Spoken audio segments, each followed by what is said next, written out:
Hi, Gerhard Lubscher from Sportswear down in South Africa here. We often get asked by our guests, how do they fly fish in the salt water? How do they fly fish on the flats?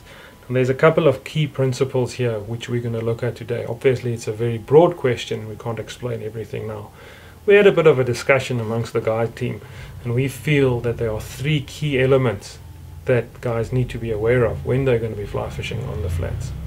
The first one is, considering that you're going to be sight fishing, you're going to see the fish that you're going to fish to. You need to make sure that you're in position before you start casting to that fish. You need to make sure that you're in the optimum position before you cast at that fish. Often that means taking one or two steps to the left or to the right to get a better wind angle, to get the sun at a better angle so that you can see the fish better, or to use the current to your advantage. Your guide will help you to figure out where the best spot is to stand. The last thing that you want to do is to just pick up the rod and start casting when you see the fish. Listen to your guide and follow his instructions. He'll point out where you need to stand. And if you need to wait, walk around the fish, do that. But make sure that you're in position when you cast. The last thing that you want to do is to cast whilst you're walking. It's more difficult to cast, and now you're also making a lot of noise. Chances are the fish is going to hear you and the fish is going to spook. Rather sneak into the right position and make one crisp and concise cast. Get the fly in front of the fish. Chances are you're going to catch the fish. The second thing that you need to look at is where your fly has landed once you've made the cast. Keep in mind, once again, we're sight fishing here. We're going to see the fish. We want to know where our fly is. If we know where our fly is, we can see how the fish reacts in relation to where the fly is. And the fish's body language will now tell you whether or not you need to retrieve the fly, whether you need to stop, let the fly sit, or whether you need to set the hook.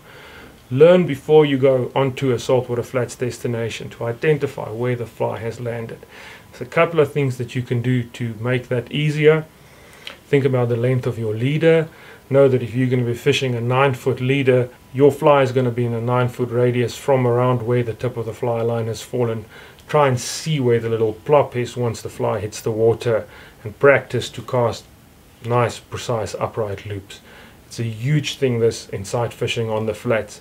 The guys who are the best casters and who know where their flies land are going to be the guys who catch the most fish. And then lastly, there's no need for you to walk around with 15 or 20 yards of line stripped from your reel. It's best to keep your line on your fly reel.